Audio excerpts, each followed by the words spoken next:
What is your name? Mr. Sims. Okay.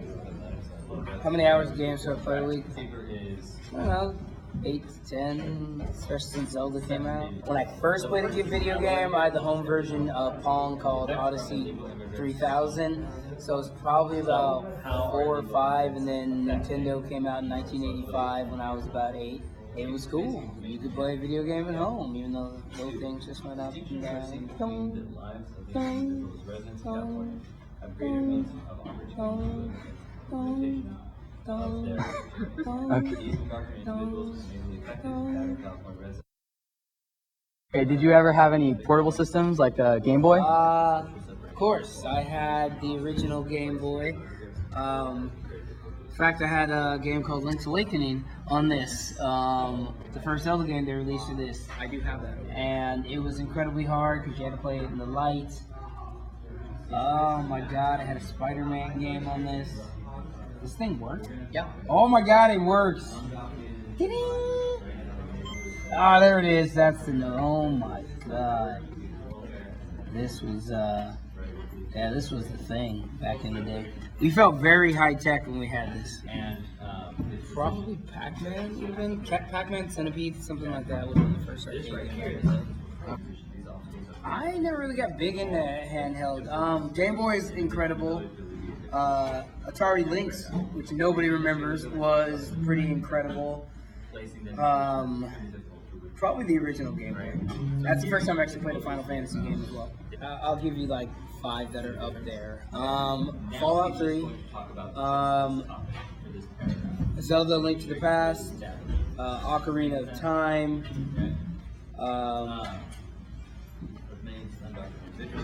probably GoldenEye for N64, just because it was that first multiplayer game that we used to play all together. And then I know I'm forgetting to Knights of the Old Republic on PC. It was amazing. Yeah, I definitely have Nintendo powers. In fact, I'll bring them to school. My God, I remember these Link comics. I was subscribed for like 3 years. So I have a fair amount at home. In fact, you couldn't have passed the first Zelda. I would argue that there's no way you passed the first Zelda without some strategy guide of some type. It was just some of the things in order to find them were just it was impossible. Oh God, I remember watching that infomercial for 3DO, and everybody was like, "Oh my God, they're using real actors and all that kind of stuff."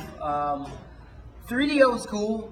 Not much you could do with it. CDI, God, I remember that too.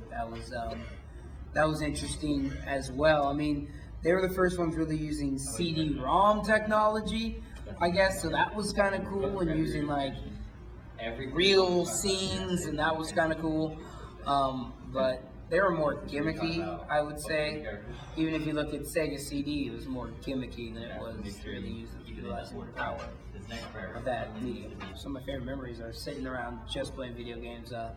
What was released here is Final Fantasy III, spending 58 hours to clear that, and just losing myself in that. The Zelda games, Super Mario games, having friends over and playing sports games. Some of the greatest sport competitions I've been in my life were 10 video games. I was a fantastic actor. But, it was just, it was a lot like reading and the ability to escape into that world. And have some control. When role-playing games really finally started getting going, it added another layer, and that's why stuff like Dragon Warrior and Final Fantasy were so interesting to me, because you took full control of a character and you lived out their life for them. The year is 1974. Nolan Bushnell and Ted Dabney have recently launched the very first successful coin-operated arcade video game called Pong for their Atari company 2 years ago, back in November 1972. It was also the first arcade sports video game. Hey Ted, it's hard to believe that just 2 years ago we released the first commercially successful video game, and now even more games are popping up on the market. I know, that sounds crazy, Nolan. We worked really hard for so long, and I couldn't have done it without your help. Yeah, when we released Computer Space in 1971 and it totally failed, I was glad we were able to come back so successfully with Pong. Yeah, even though our company is doing well, the new company, Taito, is getting ahead of us with the release of their car racing video game, Astro Race. Yeah, those kids really like the new Taito games, that new title game Speed Race, which features a steering wheel controller. I know. Sega is also working on launching their first video game too. It's supposed to be a motorbike racing game. Well, let's get back to inventing something that'll blow their minds. Yes, it's done. It's finally done. So what are you gonna call it? Breakout. Breakout is ready to be released, and it's going to be a smash hit. The year is 1982, between the years of 1978 and 1986. This is called the golden age of video arcade games because of all the development in video game technology and the rise in popularity of video arcades. Some of the most popular video games at this time were Space Invaders, Asteroids, Pac-Man, Donkey Kong, and Frogger. The year is 2001. The Nintendo GameCube console has just been released. I can't wait to open that present. I bet I know what it is. What is it? What is it? Hurry up and open it! Yes, it's a Nintendo GameCube. I can't believe it. I got a Nintendo GameCube. That's what I wanted. Let's go hook it up. I want to play now. Me first! I want to play! So what game you want to play first? Let's play Super Mario Sunshine. I heard it's really good. Oh yeah, I heard that game is totally awesome! Let's go! The boys continued their passion for video games over the next several years. They got the Nintendo Wii and the PlayStation 3.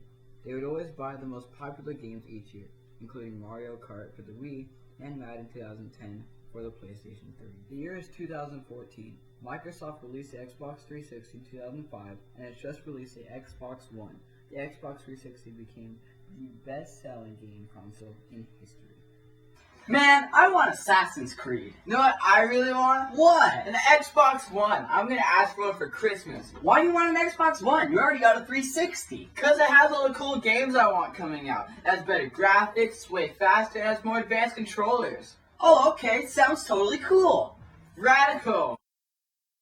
I am Mr. Freud. Alright, I've been playing video games since I was 13.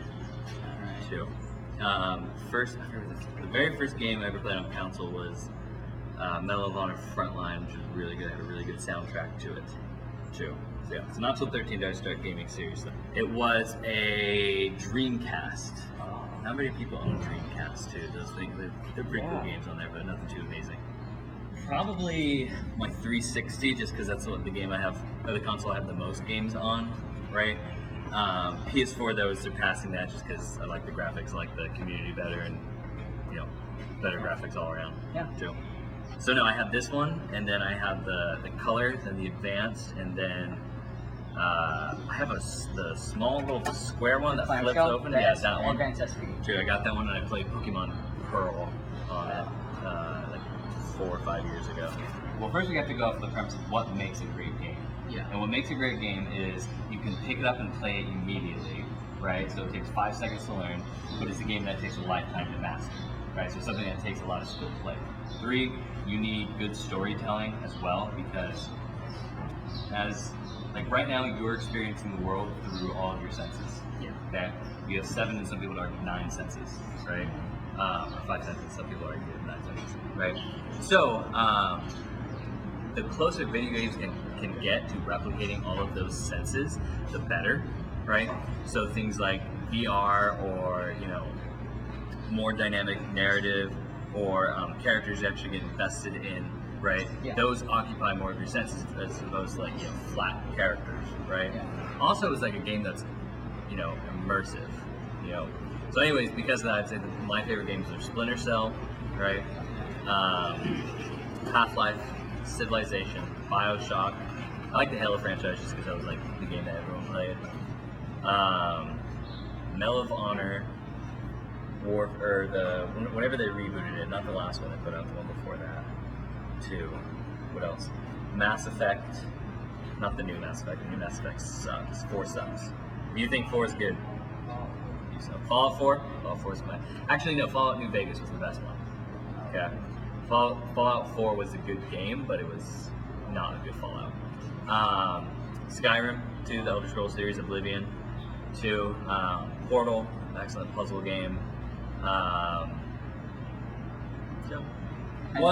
No, not the Nintendo Power. I was on the GameStop one. Oh yeah. Video games are a form of escapism to help you, get away from your problems, or to help cope with reality at times. Sometimes the reason we like video games is because video games offer a simpler version of the world. In the world, you don't know the rules. There's no time limit. There is no, you don't know characters' motivations, right? And things are unclear. We like games because it is a simplified version of the world. We know the time limit, we know the rules, we know how we have to win, we know what the objective is, and there are measurements for how we succeed. You know what I mean? Right? The real world does not have those. Right? So that's why we like video games. And that's the danger of video games, is confusing video games with the real world, or confusing the same tenets that define success in video games with being the same things that define success in the real world. Yeah. You know what I mean? Yeah. All right.